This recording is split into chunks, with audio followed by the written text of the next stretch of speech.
Amada Iglesia, quiero invitarles a todos a que podamos abrir nuestras Biblias en Éxodo capítulo 6. Éxodo capítulo 6. Y vamos a leer este texto de la palabra del Señor. Es un texto extenso, tiene 30 versículos. Nosotros vamos a dedicarnos en esta mañana a exponer los versículos 1 al 8, pero para poder tener todo el contexto es importante leer todo el pasaje. Así que quiero invitarles a que leamos Éxodo capítulo 6, versículos del 1 al 30. Amén, Iglesia. Amén. La palabra del Señor dice así: Jehová respondió a Moisés: ahora verás lo que yo haré a Faraón, porque con mano fuerte los dejará ir, y con mano fuerte los echará de su tierra. Habló todavía Dios a Moisés y le dijo: yo soy Jehová. Y aparecía a Abraham, a Isaac, a Jacob, como Dios omnipotente, mas en mi nombre Jehová no me di a conocer a ellos. También establecí mi pacto con ellos de darles la tierra de Canaán, la tierra en que fueron forasteros y en la cual habitaron. Asimismo, yo he oído el gemido de los hijos de Israel, a quienes hacen servir los egipcios, y me he acordado de mi pacto. Por tanto dirás a los hijos de Israel: yo soy Jehová, y yo os sacaré de debajo de las tareas pesadas de Egipto, y os libraré de su servidumbre, y os redimiré con brazo extendido y con juicios grandes, y os tomaré por mi pueblo, y seré vuestro Dios, y vosotros sabréis que yo soy Jehová vuestro Dios, que os sacó de debajo de las tareas pesadas de Egipto, y os meteré en la tierra por la cual alcé mi mano jurando que la daría a Abraham, a Isaac y a Jacob, y yo os la daré por heredad, yo Jehová. De esta manera habló Moisés a los hijos de Israel, pero ellos no escuchaban a Moisés, a causa de la congoja de espíritu y de la dura servidumbre. Y habló Jehová a Moisés diciendo: entra y habla a Faraón, rey de Egipto, que deje ir de su tierra a los hijos de Israel. Y respondió Moisés delante de Jehová: he aquí, los hijos de Israel no me escuchan. ¿Cómo pues me escuchará Faraón, siendo yo torpe de labios? Entonces Jehová habló a Moisés y a Aarón y les dio mandamientos para los hijos de Israel y para Faraón, rey de Egipto, para que sacasen a los hijos de Israel de la tierra de Egipto. Estos son los jefes de las familias de sus padres. Los hijos de Rubén, el primogénito de Israel: Hanoc, Falú, Esrón y Carmi. Estas son las familias de Rubén. Los hijos de Simeón: Jemuel, Jamín, Ohad, Jaquín, Zoar y Saúl, hijo de una cananea. Estas son las familias de Simeón. Estos son los nombres de los hijos de Leví por sus linajes: Gersón, Coat y Merari. Y los años de la vida de Leví fueron 137 años. Los hijos de Gersón: Libni y Siminei por sus familias. Y los hijos de Coat: Amram, Itzhar, Hebrón y Uziel. Y los años de la vida de Coat fueron 133 años. Y los hijos de Merari: Mali y Musi. Estas son las familias de Leví por sus linajes. Y Amram tomó por mujer a Jocabed, su tía, la cual dio a luz a Aarón y a Moisés. Y a los años de la vida de Amram, fueron 137 años. Los hijos de Izar: Coré, Nefet y Sicri. Y los hijos de Uziel: Misael, Elzafán y Sitri. Y tomó Aarón por mujer a Elisabet, hija de Aminadab, hermana de Naasón, la cual dio a luz a Nadab, Abiú, Eleazar e Itamar. Los hijos de Coré: Asir, Elcana y Abiasaf. Estas son las familias de los coreitas. Y Eleazar, hijo de Aarón, tomó para sí mujer de las hijas de Fetuel, la cual dio a luz a Finés. Y estos son los jefes de los padres de los levitas por sus familias. Este es aquel Aarón y aquel Moisés, a los cuales Jehová dijo: sacad a los hijos de Israel de la tierra de Egipto, por sus ejércitos. Estos son los que hablaron a Faraón, rey de Egipto, para sacar de Egipto a los hijos de Israel. Moisés y Aarón fueron estos. Cuando Jehová habló a Moisés en la tierra de Egipto, entonces Jehová habló a Moisés diciendo: Yo soy Jehová. Di a Faraón, rey de Egipto, todas las cosas que yo te digo a ti. Y Moisés respondió delante de Jehová: He aquí, yo soy torpe de labios. ¿Cómo pues me ha de oír Faraón?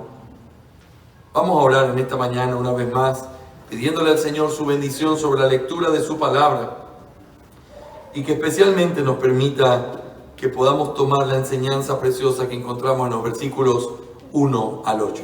Vamos a orar. Nuestro amado Señor, gracias por el privilegio que nos das de poder abrir tu palabra en tu día santo, en la reunión solemne que hacemos como iglesia. Señor, yo quiero rogarte en esta mañana que tú hables a nuestro corazón, que quebrantes nuestra mente, que quebrantes lo que somos. Te necesitamos, Señor. A pesar de mí, te pido que tu palabra sea predicada con verdad, con convicción, con denuedo, y que tú puedas quebrantar nuestros corazones y ayudarnos a vivir conforme a tu verdad. Tuya es la gloria. En el nombre de Jesús. Amén y amén. En esta mañana, como ya lo he dicho, yo quisiera que ustedes me permitan hacer una exposición de los primeros 8 versículos de este capítulo 6. El resto de versículos podríamos decir que es el contexto alrededor de la historia y de la revelación importante que el Señor hace en los primeros 8 versículos. Pero el título del sermón en esta mañana es la revelación del Dios del pacto. La revelación del Dios del pacto. Mis hermanos, permítanme introducir este sermón de la siguiente manera. Hay muchísima sabiduría cuando nosotros comenzamos a comparar lo que nosotros somos, entendiendo que fuimos hechos a la imagen y semejanza de Dios. Escuchen lo que quiero decir y no se me pierda ningún segundo. Dios nos hizo seres creados a su imagen y por lo tanto nos hizo con intelecto. Este intelecto nos ayuda a discernir ideas, a pensar lo que vemos, nos ayuda a unir ideas, de manera que nosotros podemos hacer razonamientos y podemos construir ideas. Este intelecto que Dios nos dio, porque fuimos hechos a su imagen, se nutre, por decirlo así, de lo que nosotros experimentamos y de lo que nuestros ojos pueden ver. Y eso es lo que la Biblia llama el caminar por vista. Escucha lo que voy a decir. El caminar por la vista no es algo malo. El problema es que simplemente es algo natural. Los que caminan por vista son aquellos que caminan en base a cómo Dios los creó. Dios me hizo con razonamiento. Dios me hizo con la capacidad de unir ideas. Pastor, lo que yo veo, eso es lo que yo pienso. Eso no es malo. Eso simplemente hay que entenderlo. Es un razonamiento natural. Es caminar por vista. Sin embargo, cuando nosotros vinimos a Jesucristo a través del arrepentimiento y la fe, nosotros fuimos llamados a una vida muchísimo mayor a la vida natural, ¿sí o no? Fuimos llamados a una vida espiritual, a una vida donde, aunque agradecemos todo lo que Dios nos ha dado en el sentido natural, aunque agradecemos el hecho de tener nuestra vista y nuestro razonamiento, las matemáticas, por decirlo así, y los razonamientos, por decirlo así, en la nueva vida que nosotros tenemos, ya no funcionan igual. Por eso es que es incompatible cuando alguien que ha nacido de nuevo quiere vivir como una persona natural. No hay nada de malo con la persona natural en el sentido de su razonamiento. Pero cuando esa persona natural ahora ha sido convertido en un hijo de Dios y tiene una vida espiritual, entonces espera que él ya no se mida ni camine en base a los estándares naturales, sino que ahora camine en base a los estándares de la fe. Y es ahí en donde nosotros encontramos nuestro conflicto día a día. Escuche esto con mucho cuidado. A veces es fácil cuando nosotros estamos en medio de una lucha decir, debe ser que soy un mal hombre, debe ser que las cosas no están bien, porque pastor, cuando me quedo sin trabajo o cuando no tengo provisión en mi casa, yo comienzo a pensar, ¿y ahora qué hago? Y algunos nos hemos pasado una noche pensando, ¿y ahora qué hago para resolver el problema económico que mi familia tiene? Y entonces en esta mañana yo quiero decirle algo. Eso es una muestra de que usted fue hecho a la imagen de Dios. Usted puede razonar. Si hoy estamos así y la economía cuesta esto y no tengo dinero en mi bolsillo y la forma en cómo se compran las cosas es con dinero, entonces comienzo a razonar y me preocupo. Y eso es algo natural. Sin embargo, el Señor nos llama en esta tierra a caminar por fe. Si alguno de ustedes en esta mañana está preocupado pensando en su economía, quiero decirle, eso es algo natural. No es malo. Sería malo que un hombre no pensara en cómo sostener a su familia. Sería malo que una mujer no pensara en cómo ahorrar para poder llegar hasta final de mes. Eso sería malo. Pero cuando nosotros pensamos en nuestros ojos, en nuestro razonamiento y comenzamos a afanarnos, estamos utilizando nuestro razonamiento. Pero en la vida cristiana el Señor nos llama a ir más allá. Y nos dice, nosotros no caminamos por vista, sino que caminamos por la fe. Y ahí es donde está el gran desafío de la vida cristiana. Y como hemos hablado en muchas otras ocasiones, es tener que mirar con tus ojos, pero creerle más a lo que dice Dios en su palabra que a lo que tú puedes ver con tus ojos. Es creerle más a la promesa que Dios ha hecho que la circunstancia que tú puedes razonar y evaluar en base a tu propio razonamiento. Dios nos llama a vivir una vida de fe. Y en la iglesia, la gente que ha nacido de nuevo, usted y yo, no importa quién sea, no importa qué se dedique, no importa cuál sea su trabajo, usted fue llamado a vivir una vida de fe. Y entonces nos encontramos con nuestra lucha. Pastor, pero es que las circunstancias a nosotros nos desaniman. A veces usted no se ha desanimado por las circunstancias, por las cosas que hay a su alrededor. Porque usted dice, sí, Señor, yo confío en ti, pero es que entiéndeme. La alacena de mi casa está vacía. Señor, yo confío en ti, pero entiéndeme. Se me acaba mi contrato, o me acaban de sacar de mi trabajo, o ya no tengo esto, o ya no tengo lo otro. Y se comienzan a perder las seguridades, y uno comienza a meditar. En mi razonamiento humano, tengo un conflicto. Porque mi razonamiento va en contra de lo que Dios me acaba de decir en su palabra. Mis hermanos, eso era exactamente lo que estaba viviendo Moisés. ¿Usted se acuerda del contexto?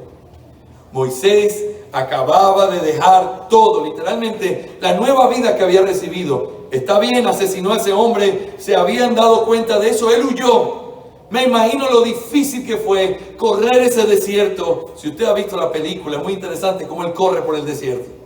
Y entonces llega a ese lugar y tiene que empezar una nueva vida. Un hombre lo acoge, recibe una esposa, ahora tiene una familia y tiene una nueva profesión. Es pastor de ovejas en una tierra extranjera.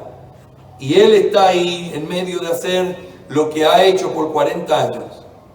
Y de pronto Dios se aparece en una zarza ardiente y le dice, Moisés, te he escogido a ti para que liberes a mi pueblo.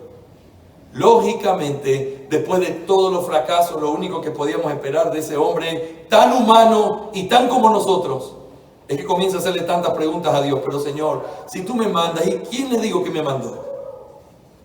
Y parece como cuando nosotros los mandamos a la tienda a nuestros hijos las primeras veces.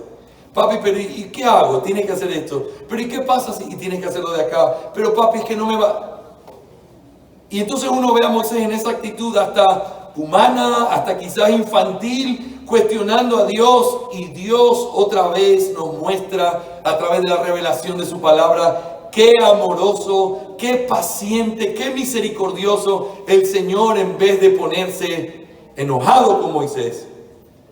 le presenta una y otra vez sus argumentos, venciendo los argumentos de Moisés. Finalmente, Moisés, quizás no tan convencido, pero ahora seguro que era Dios quien estaba hablando, agarra sus cosas, su esposa y sus 2 hijos y se va para Egipto. Y agarró la vara también. Se sube en la mula y de pronto el Señor aparece listo para matarlo. Su mujer sabe por qué y cuál es el problema, ya hemos hablado de eso. Y entonces ella va y le corta el prepucio a su hijo y entonces Dios lo deja. Ok, el viaje fue duro, pero Moisés llega a Egipto, quizás con mucha expectativa. Yo llego a Egipto y esto va a ser increíble, Dios está conmigo. Yo no estoy tan seguro, pero parece que las evidencias que me dio sí pueden hacer que la gente crea eso. Cuando llega, y me imagino hasta su tono de voz delante de Faraón, deja ir a mi pueblo.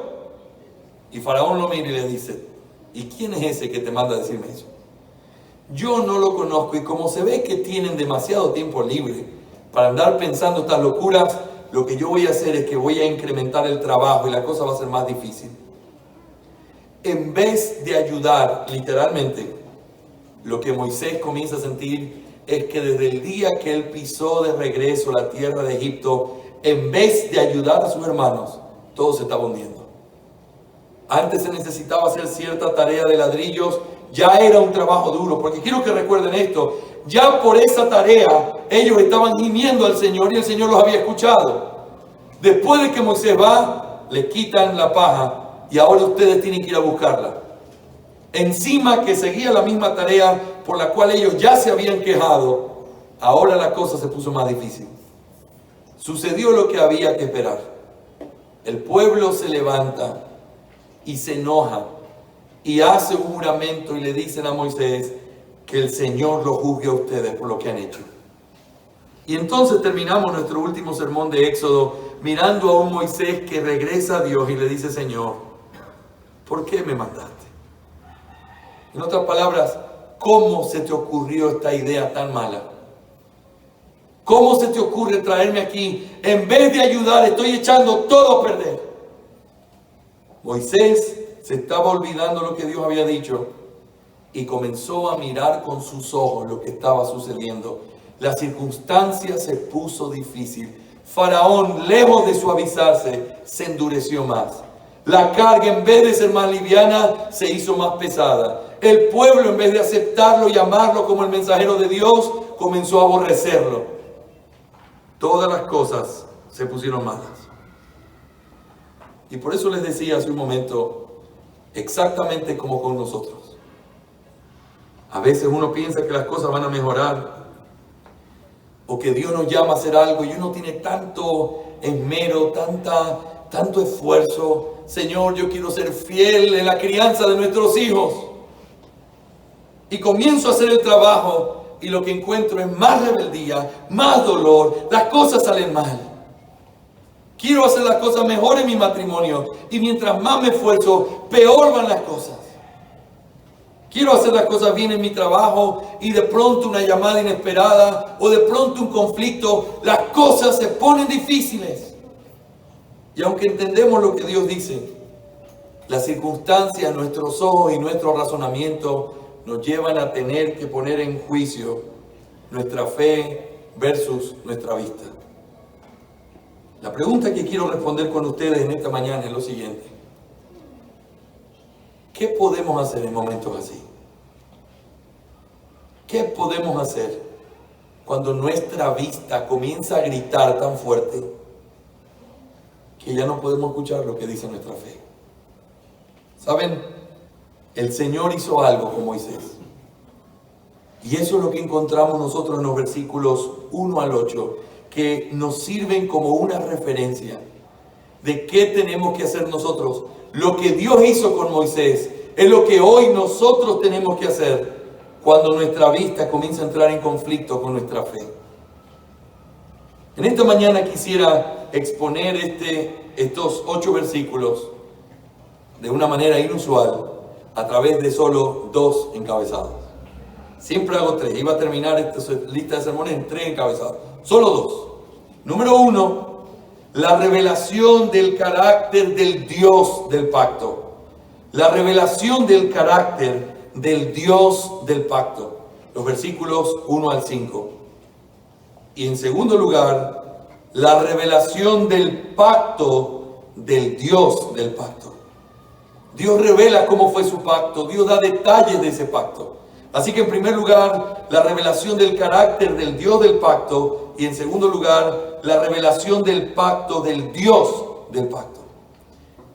En primer lugar, entonces, la revelación del carácter de este Dios que se revela a sí mismo como un Dios del pacto. Y yo quiero que consideren conmigo, amados hermanos, los primeros 5 versículos del capítulo 6. Nosotros encontramos aquí 3 cosas claves, 3 características de Dios, 3 cosas del carácter de Dios que se revelan cuando Dios quiere revelarse a sí mismo como el Dios del pacto. Quiero que miren en primer lugar el versículo 1. Jehová respondió a Moisés: ahora verás lo que yo haré a Faraón, porque con mano fuerte los dejaré ir y con mano fuerte los echará de su tierra.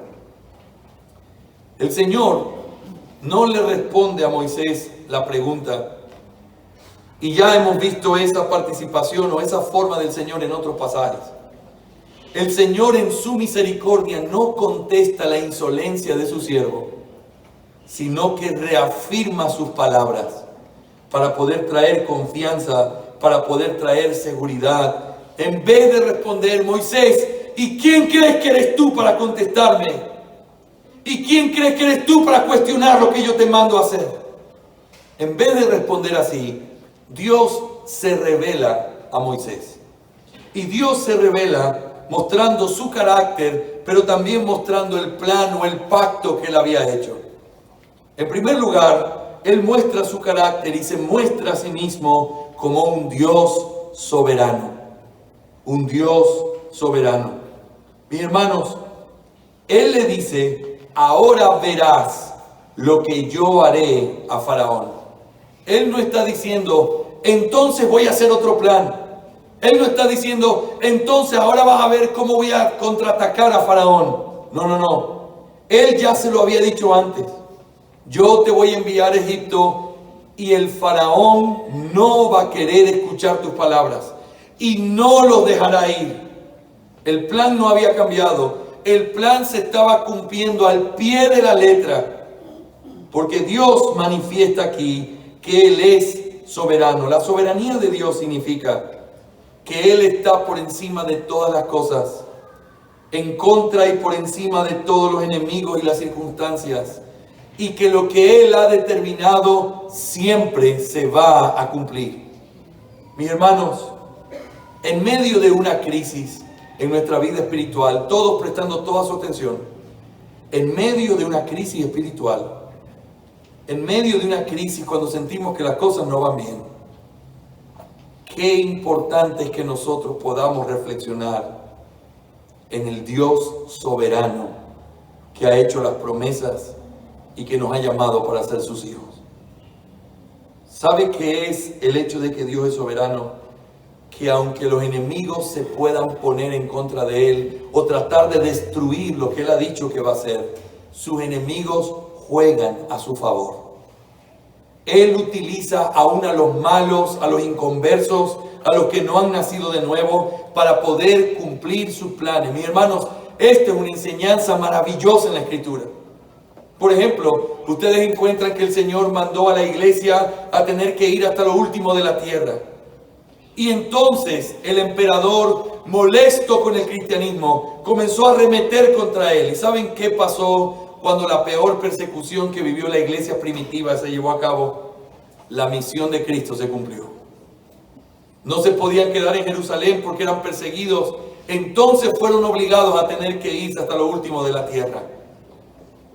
La iglesia no pudo quedarse en Jerusalén por la persecución, pero se comenzó a predicar el evangelio hasta lo último de la tierra.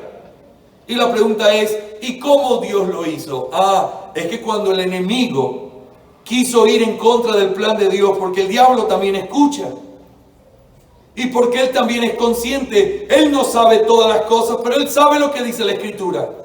Y él sabía lo que había dicho Cristo y sabía que la misión era que llegue hasta lo último de la tierra. Y en su afán de destruir la iglesia cumple su misión. ¿Saben por qué? Porque aún los enemigos del Señor juegan a su favor, porque Él es soberano. Piensa en esta historia. Usted sabe lo que pasó en este libro de Éxodo y usted sabe todos los detalles. Era necesario que Dios hiciera todas esas señales, todas esas plagas. Era necesario que Dios abriera el mar rojo. Era necesario que su mano poderosa y sus grandes prodigios se llevaran a cabo. Y entonces lo que hizo Faraón fue simplemente jugar a favor del plan que Dios ya había establecido. Hoy acabamos de leer la historia de los hermanos de José. Ustedes no me enviaron aquí, fue Dios. Espérate. Pero esos hermanos odiaban a José. Esos hermanos estaban celosos de él. No querían saber nada con él. Querían literalmente, ojalá te murieras. Y fue lo que hicieron. Pero cuando llega al final del tiempo y uno ve la historia, iba a haber años de hambre en el mundo. Israel tenía que ser preservado. Y no solo eso. Israel tenía que llegar a Egipto porque Dios los iba a liberar. Y es interesante cómo, terminando Génesis, Israel es recibido con los brazos abiertos diciendo, no traigas nada porque todo lo que está en Egipto es tuyo. ¿Se acuerdan que lo leímos? Qué increíble la soberanía de Dios.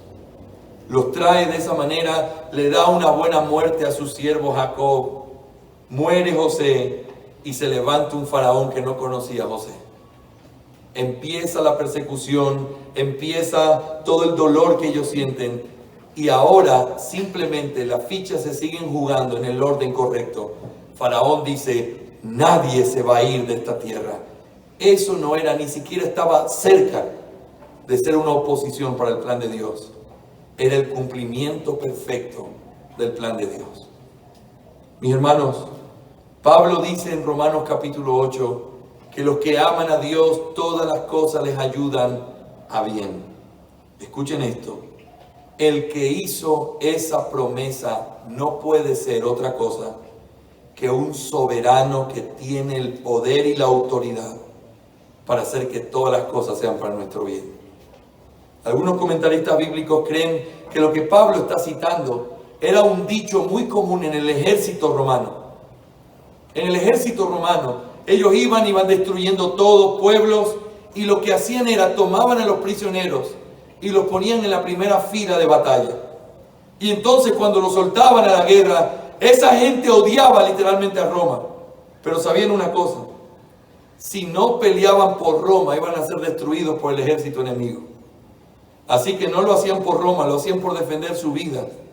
Pero ellos se jactaban con mucha arrogancia diciendo, hasta nuestros enemigos pelean por nosotros. Los comentaristas bíblicos creen que esa es la referencia que Pablo está utilizando aquí. Mis hermanos, hasta nuestros enemigos pelean por nosotros. Hasta las cosas y las circunstancias que están en contra son para nuestro bien. Todo lo que Él ha prometido se va a cumplir. Todo lo que Él ha prometido va a venir a un cumplimiento real, aun cuando las circunstancias parezcan contrarias. Él ha prometido que va a volver. Aún en el tiempo del Nuevo Testamento, habían personas diciendo, si desde que durmieron mis abuelos, están que dicen que Cristo viene, y nada que viene. ¿En qué consiste la esperanza y la confianza de un creyente en este siglo perverso? Donde hay personas que incluso niegan diciendo, Cristo ni siquiera existió. La promesa de la segunda venida, tú estás creyendo un cuento de hadas. ¿Sabes en qué consiste nuestra confianza en el Señor? Es en recordar que Él es soberano, que aun cuando las circunstancias parecieran contrarias, Él siempre va a cumplir lo que prometió. Él siempre va a cumplir lo que prometió. Antes de pasar de este atributo, permítame dar una última ilustración sobre esto. Cuando uno lee el libro de Apocalipsis, El Apocalipsis es una exaltación de la soberanía y el carácter soberano de Dios. ¿Saben por qué? Porque lo que hace Juan, lo que recibió Juan, fue un mensaje que era muy sencillo, pero un mensaje que era muy contrario a la realidad que esa gente vivía. Yo quiero que usted recuerde esto. En el tiempo en el que Juan escribe Apocalipsis, Juan está en una isla, literalmente como un preso. Fue desterrado ahí y dejado ahí hasta que muriera. El cristianismo estaba siendo perseguido. Los creyentes no podían vivir en las ciudades. Los creyentes no tenían derecho ni a comprar ni a vender. Los creyentes ni siquiera tenían derecho de ser enterrados como la otra gente. Tenían que vivir en catacumbas, escondidos del mundo. Tenían que reunirse en el mismo lugar donde vivían y donde enterraban a sus muertos. Literalmente los cristianos morían como que fueran animales en la calle. Nadie podía llorar por ellos, nadie podía reclamar sus cuerpos y no había ninguna razón específica por la cual uno tenía por qué matarlo. Simplemente era legal matarlos. Imagínense esa circunstancia, imagínense la iglesia viviendo en esa condición. Todos siendo perseguidos, todos viviendo escondidos del mundo, todos por creer un evangelio que dice que Jesucristo es Rey de Reyes y Señor de Señores. Yo les hago una pregunta. ¿Ustedes creen que la fe de estos hermanos estaba siendo afectada? Por supuesto. Pero ¿cómo puede ser esto? Nosotros adoramos a un Dios y a un príncipe tan importante, tan grande, tan bendito. ¿Cómo puede ser que ni siquiera podamos vivir aquí? ¿Cómo puede ser que tengamos que escondernos? ¿Cómo puede ser que haya injusticia y nos maten como nada? La fe estaba siendo puesta a prueba por causa de lo que ellos veían con sus ojos. Y entonces Dios en su misericordia revela Apocalipsis. Apocalipsis es la revelación del mundo que los ojos no pueden ver, pero que es un mundo igual de real que el que estos ojos pueden ver. Apocalipsis es la revelación de que hoy, cuando estos hombres mueren aparentemente como el hazme reír del mundo, que están sus cuerpos tirados en la calle dejando que los animales se los coman. Aquí, cuando esos hombres mueren, a nadie le importa aparentemente. Eso es lo que los ojos decían. Pero Dios revela y Dios pone paz en el alma de ellos diciéndole: no, mis hermanos, no, mis hijos. Cuando alguien muere en esta tierra, si ha creído en el Hijo de Dios, entra al cielo y hay hombres con ramas en sus manos dándoles la bienvenida. Y hay un gran coro adorando al Rey que está sentado. Y mientras van entrando al cielo, se escucha voces que dicen: ¿hasta cuándo, Señor? ¿Hasta cuándo? El Señor les recuerda a través de Apocalipsis que el Señor está vivo, que su fe es verdadera, que se va a hacer justicia y que aunque hoy las cosas y las circunstancias no sean favorables, Dios sigue siendo fiel y su mensaje sigue siendo verdadero. Mis hermanos, ¿qué es lo que necesita usted y yo cuando estamos desanimados? Necesitamos recordar que nuestro Dios es soberano. Necesitamos recordar que no es lo que dicen estos ojos lo que realmente es, sino lo que el Señor, que ha prometido y que hace todo lo que ha prometido, lo que Él dice es verdad. Amén, iglesia. Quiero que miren en segundo lugar en los versículos 2 al 4. Aparece un segundo rasgo del carácter de Dios que es revelado. En los versículos 2 al 4, la palabra del Señor dice: habló todavía Dios a Moisés y le dijo: yo soy Jehová. Y aparecía a Abraham, a Isaac, a Jacob como Dios omnipotente. Mas en mi nombre Jehová no me di a conocer a ellos. También establecí mi pacto con ellos de darles la tierra de Canaán, la tierra en que fueron forasteros y en la cual habitaron. ¿Sabe cuál es el segundo rasgo que Dios quiere revelar? Es el rasgo de que Dios es un dador de promesas. Dios es un dador de promesas. Quiero que escuche con atención esto, mis hermanos. Es imposible percibir la importancia que tiene esto si nosotros no somos capaces de comparar con quién es Dios, el Dios que se ha revelado en la Biblia. Mis hermanos, el atributo de Jehová, en lo que es descrito con ese nombre, lo habíamos hablado en ocasiones anteriores, tiene que ver con un Dios que es el autoexistente. Usted sabe lo que eso significa, que Él no necesita de nada ni de nadie para existir. Nada en la creación es autoexistente. Nada en la creación ni nadie es autoexistente. Solo el Señor. Y cuando uno dice que es autoexistente, significa que no necesita de nadie. Que Él está perfecto, completo, feliz, satisfecho, tal y como Él es. Él no necesita de nada. En nuestras relaciones en la tierra, es una bendición cuando uno encuentra amigos, ¿sí o no? Pero le voy a decir una cosa. Los amigos los encontramos también por necesidad. Porque fuimos hechos para vivir en comunidad, porque necesitamos compartir nuestra vida con gente, porque necesitamos que estén ahí en los momentos difíciles.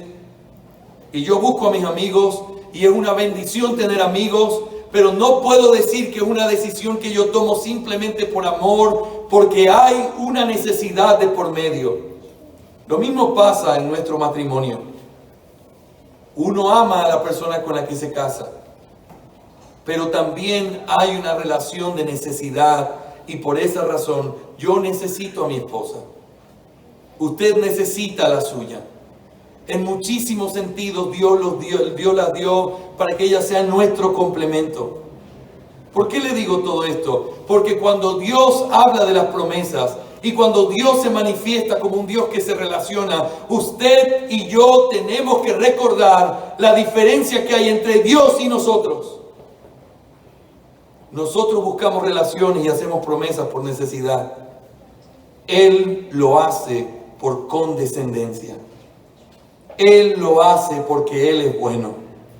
Él lo hace sin ninguna necesidad de hacerlo, solo porque así le ha placido hacerle bien a otra persona. Mis hermanos, el Señor aparece en este texto con el nombre de Jehová.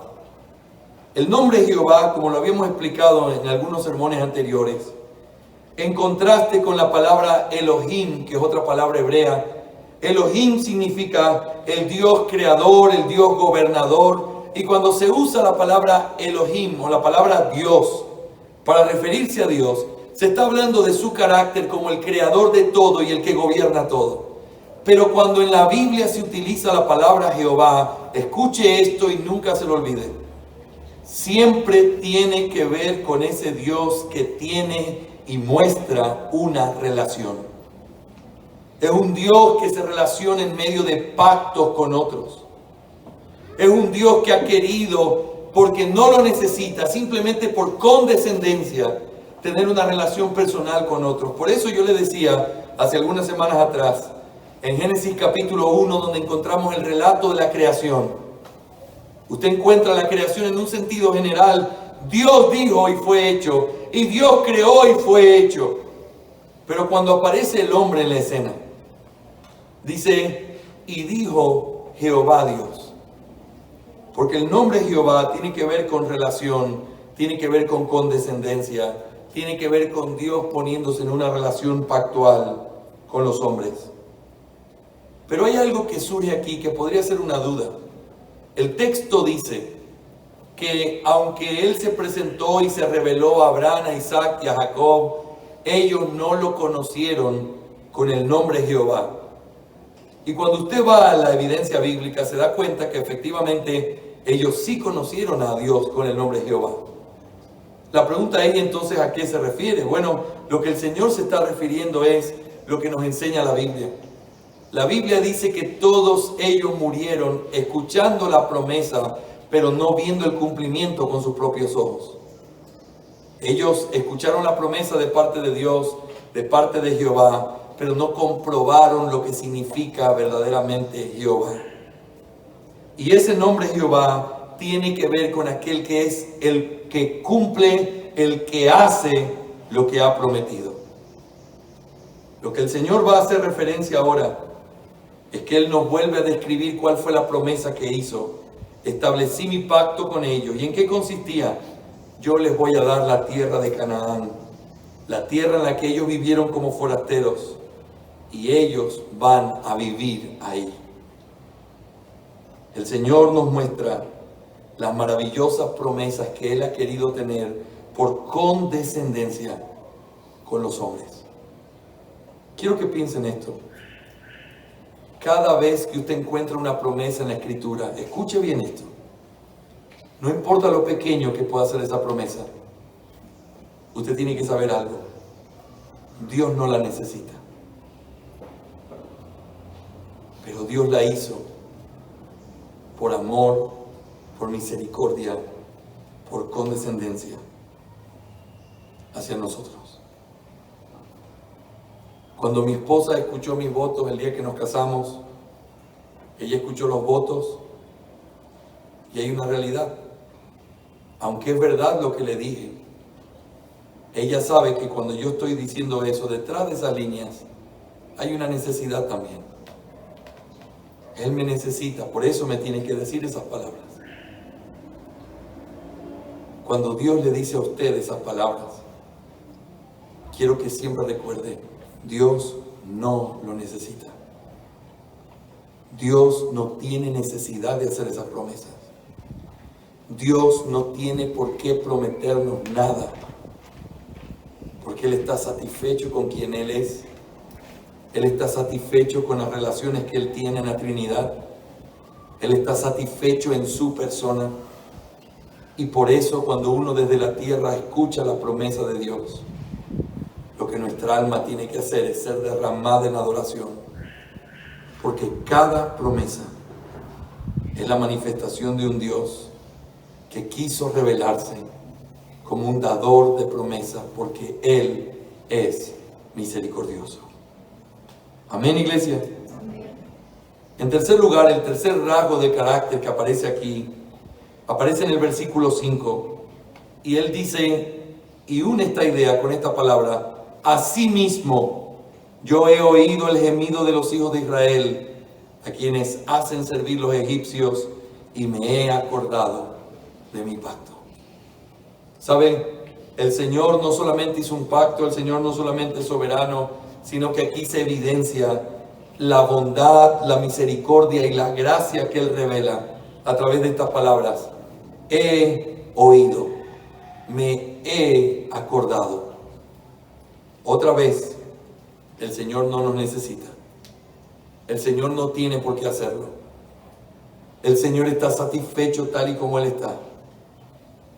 Pero en su condescendencia hacia nosotros, Él manifiesta su misericordia.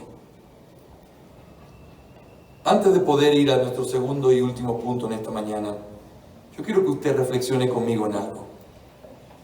La pregunta que nos hemos hecho al empezar este sermón en esta mañana es, ¿cómo puedo yo lidiar cuando mis ojos comienzan a pelear con mi fe? ¿Cómo puedo yo mantenerme en pie siendo fiel al Señor cuando lo que veo es completamente distinto a lo que yo sé que Dios dice? La respuesta es recordando el carácter de Dios. Recordando el carácter de Dios.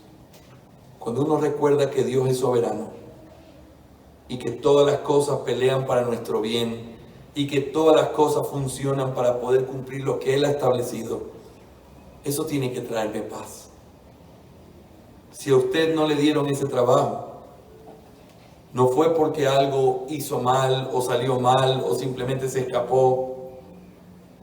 Es porque hay un Dios soberano que tiene un plan soberano que se cumple a cabalidad. Pero no solamente recordar que Dios es soberano, sino también recordar que Dios es un dador de promesas. Por causa de su tercera característica, de que Él es misericordioso para con nosotros. Cuando nuestra fe comience a decaer, tenemos que recordar quién es Él, lo que Él ha prometido y cuál es la confianza que podemos tener por causa de que Él es el soberano. En segundo lugar, en esta mañana, quiero que note conmigo los versículos 6 al 8. Pero antes de leerlos, yo quiero que preste atención a esto que quiero decirle. Es fascinante cuando uno compara lo que el Señor va a decir en estos versículos con lo que el Señor le dijo a Abraham en Génesis capítulo 17 y con lo que el Señor le promete a su iglesia en Jeremías capítulo 31. En Génesis capítulo 17 está la promesa en forma de una promesa muy futura todavía para la vida de Abraham. Voy a hacer esto, voy a hacer esto, voy a hacer esto. Y escuche esto, lo que el Señor le repite aquí a Moisés es exactamente las mismas promesas que le había hecho a Abraham. ¿Sabe lo que eso nos recuerda? Eso nos recuerda su fidelidad, que lo que Él promete lo cumple, que no son cosas que las dice al aire. A veces usted y yo prometemos cosas al aire. A veces usted y yo decimos cosas que realmente no vamos a cumplir. Pero cuando Dios promete algo, Él siempre cumple y se mantiene fiel a lo que ha prometido. Y por eso, cientos de años después, Él vuelve a repetir las mismas palabras que le había hecho a Abraham. Se las repite ahora a Moisés diciendo, esto fue lo que yo les prometí. No hay cambio y no hay pérdida en eso. Pero al mismo tiempo, mis hermanos, cuando uno mira Jeremías 31 y lo compara hacia adelante, uno se da cuenta que estas promesas que aparecen aquí, estas promesas que tienen que ver con la tierra, con la heredad, con la tierra prometida, simplemente eran una sombra de la verdadera promesa y el verdadero pacto que Dios estaba haciendo con su pueblo. El salir de Egipto era una forma temporal, visible, de una realidad espiritual infinita. Y por eso lo que yo quisiera hacer con ustedes en esta última parte es poder considerar las 7 frases que aparecen en esta promesa, en estos 3 versículos, en donde el Señor dice, yo, mostrando que Él está prometiendo. Y vamos a hacer esto, vamos a meditar en qué significaba eso para el pueblo de Israel. Pero lo más importante para nosotros hoy, ¿qué es lo que eso significa y cómo se conecta para nuestra realidad espiritual? Quiero que note conmigo estas 7 promesas o afirmaciones que Dios hace en los versículos 6 al 8. En primer lugar, Él dice, por tanto dirás a los hijos de Israel, yo soy Jehová, y yo os sacaré de debajo de las tareas pesadas de Egipto. Mis hermanos, aquí el Señor estaba prometiendo de una manera directa a Israel el hecho de que ellos iban a ser liberados de todo el sufrimiento que estaban teniendo. Yo quiero que piense conmigo y todos sus ojitos aquí. Yo quiero que piense conmigo. No era algo pequeño lo que ellos estaban pasando. Ese pueblo, al igual que nosotros, en el último recurso que tenemos, cuando las cosas ya no pueden ser de otra manera, comenzamos a invocar el nombre de Dios. Ese pueblo llegó hasta el punto extremo de dolor, de sufrimiento, de trabajo forzado. Literalmente los estaban destruyendo en vida. El trabajo que ellos tenían era un trabajo duro de hacer. Y el Señor, la primera promesa que hace es, y yo os sacaré de debajo de las tareas pesadas de Egipto. Escuche por favor. Esto es simplemente una sombra del verdadero cumplimiento y de la verdadera razón de esta promesa. Egipto es simplemente una sombra de la verdadera esclavitud en la que los hombres están. Egipto es simplemente una sombra del pecado, de la muerte, de la esclavitud en la que los hombres sin Cristo están. Y la promesa que Dios le ha hecho a su pueblo es esta: yo os sacaré de las pesadas cargas y trabajos de este mundo, del pecado, de la muerte, del temor, de la culpa. Y cuando uno contempla la promesa de Dios hecha a su pueblo, nos damos cuenta que esta promesa tiene que ver con el hecho de que Dios nos iba a liberar de nuestras cargas en la condición humana y natural en la que nacimos. ¿Y cuáles eran estas cargas? Culpabilidad. Hay muchas personas que no pueden dormir y no pueden vivir con su conciencia por causa de la culpa que llevan. Hay muchas personas que literalmente no pueden vivir en paz por causa del miedo que tienen a la muerte. Es común que los niños, cuando se enfrentan a una relación de una muerte de un familiar, comienzan a llorar o se preocupan. Y quizás usted y yo nos acordamos cuando éramos niños y lloramos diciéndole a nuestros papás: no quiero que te mueras. Pero no es simplemente el miedo a que otro muera.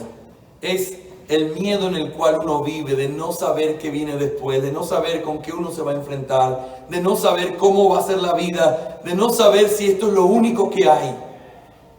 Cuando el Señor Jesucristo llegó a nuestra vida, Él cumplió la promesa y nos libró de esta condición en la cual nosotros nacimos, de culpa y también de miedo.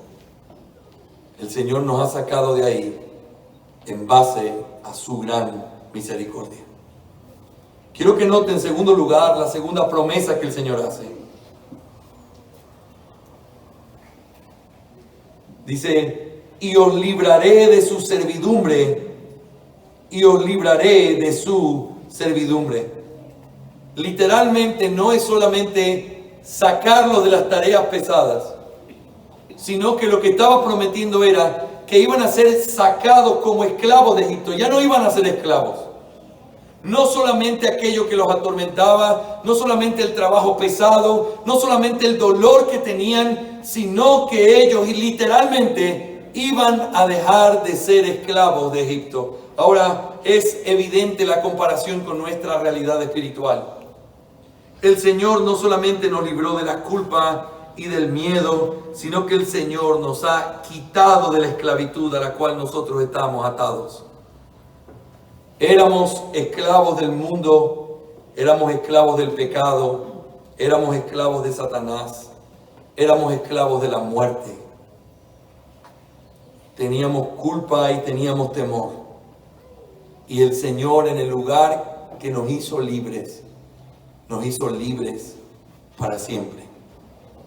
Él tomó nuestra culpa, Él tomó nuestra servidumbre, Él tomó nuestra esclavitud y nos sacó de esa esclavitud a una nueva vida que es completamente distinta en cómo funciona. Pero hay una tercera promesa que el Señor le recuerda aquí en qué consiste su pacto. Y dice: y os redimiré con brazo extendido y con juicios grandes. El Señor promete aquí el hecho de que ellos iban a ser sacados, comprados. Literalmente la palabra redimir es ser comprado a cambio de un precio. Ellos fueron comprados literalmente. Y tuvo que ser sacrificado un animal para que no murieran sus primogénitos. Pero con un brazo extendido y un brazo potente, el Señor sacó a Israel de esa esclavitud. Él los redimió. Mis hermanos, escuchen por favor. Sé que hace un poco de calor, pero escuchen por favor. La realidad espiritual en la que nosotros nos encontrábamos es que nosotros fuimos librados a través de un precio que se pagó. Y el precio que se pagó fue la sangre del Cordero de Dios, entregado en nuestro lugar. Literalmente fuimos comprados para poder ser recibidos por el Padre a una nueva vida. En cuarto lugar, en el versículo 7, Él promete: y os tomaré por mi pueblo. Estas palabras son idénticas a como el Señor lo dice en Jeremías 31. Y vosotros seréis mi pueblo. Esto significaba para Israel literalmente convertirse en una nación. Hasta aquí ellos eran simplemente una familia que se había extendido. Pero no tenían tierra, no tenían nada, no tenían una ley. Eran una familia grande. Pero el Señor promete convertirlos en su pueblo. Ahora, Qué preciosa verdad es cuando nosotros contemplamos esto en el significado más profundo del hecho de que íbamos a ser su pueblo. Escuche esto, hermano. La Biblia llama muchas veces a esta realidad. Hoy, un pueblo que no era pueblo son los que invocan el nombre del Señor. Hoy, un pueblo que antes estaba en oscuridad son los que han sido llamados a la luz para glorificar su nombre y proclamar sus virtudes. Nosotros hemos sido convertidos en el pueblo de Dios. Nosotros que antes lo odiábamos. Nosotros que antes caminábamos errantes. Nosotros que antes estábamos endurecidos en nuestra alma. Hoy hemos sido convertidos. Hemos sido hechos el pueblo de Dios. En quinto lugar, al lado de esa promesa en el versículo 7, el Señor añade, y yo seré vuestro Dios.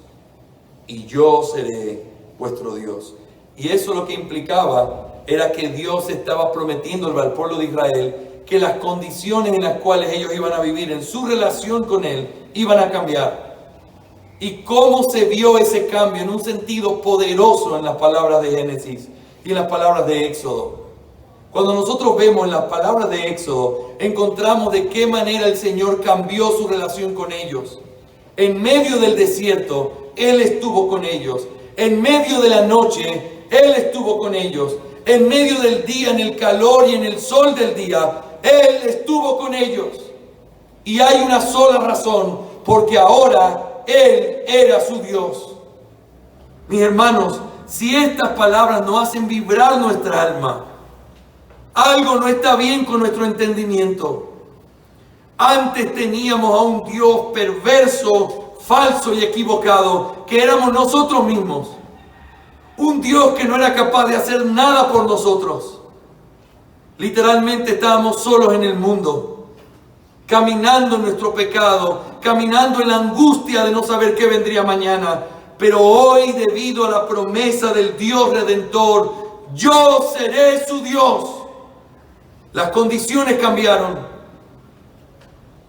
Y entonces, como las condiciones cambiaron, tenemos la promesa de que Él estará todos los días hasta el fin del mundo con nosotros. Amén, iglesia. Amén. Tenemos la promesa de que Él nunca nos dejará ni nos desamparará. Tenemos la promesa de que Él suplirá conforme a su bondad nuestras necesidades. Él ya no es un Dios extraño para nosotros.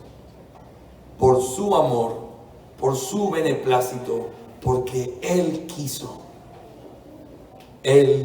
quiso ser nuestro Dios. En sexto lugar, Él promete, y os meteré en la tierra por la cual alcé mi mano jurando, que la daría a Abraham, a Isaac y a Jacob. Y ahí está el número 7. Y yo os la daré por heredad. Mis hermanos, la última promesa tiene que ver con que el Señor, no importando quién era Faraón o lo que Faraón hiciera, Él iba a cumplir lo que había prometido. Y ese pueblo iba a llegar a esa tierra. Y ese pueblo iba a vivir en esa tierra. Y esa tierra iba a ser de ellos por derecho. Mis hermanos, qué maravillosa es esta verdad espiritual en nuestras almas. El Señor, escuche bien lo que voy a decir, el Señor no solamente nos ha salvado. El Señor no solamente nos ha llamado su pueblo y Él se llama nuestro Dios. El Señor ha prometido estar con nosotros y, por decirlo de manera metafórica, hacer que lleguemos caminando a la tierra prometida. Porque eso fue lo que Él prometió. Mis hermanos, la tierra prometida de un creyente verdadero no es la abundancia en esta tierra. La tierra prometida en esta metáfora para un verdadero creyente no es la abundancia o ver a sus hijos o ver a sus nietos, porque el Señor a veces nos lleva siendo muy jóvenes y eso de ninguna manera invalida su promesa. La promesa de que Él nos llevará a la tierra prometida tiene que ver con que nosotros vamos a perseverar hasta el fin, porque Él preserva nuestras almas. El mismo que sacó a Israel de Egipto fue el mismo que los acompañó por el desierto, el mismo que venció a sus enemigos y el mismo que los asentó en la tierra prometida. ¿Sabe por qué? Porque Dios es un Dios de pactos y Él iba a cumplir lo que prometió, y Él no miente cuando promete. Mis hermanos, en esta mañana nosotros necesitamos que nuestra alma sea alimentada con la verdad de Dios. Escuche esto: cuando sus ojos batallen contra su alma, cuando la realidad del mundo en el que usted vive, cuando la realidad de la circunstancia en la que usted camina tratan de poner un freno a su confianza en el Señor, yo les ruego por la misericordia de Dios que usted vuelva a la palabra y encuentre el carácter de ese Dios de pactos, ese carácter que es misericordioso, ese carácter que hace promesas, ese carácter de que Él es soberano. Pero al mismo tiempo, no se olvide qué es lo que Él ha prometido.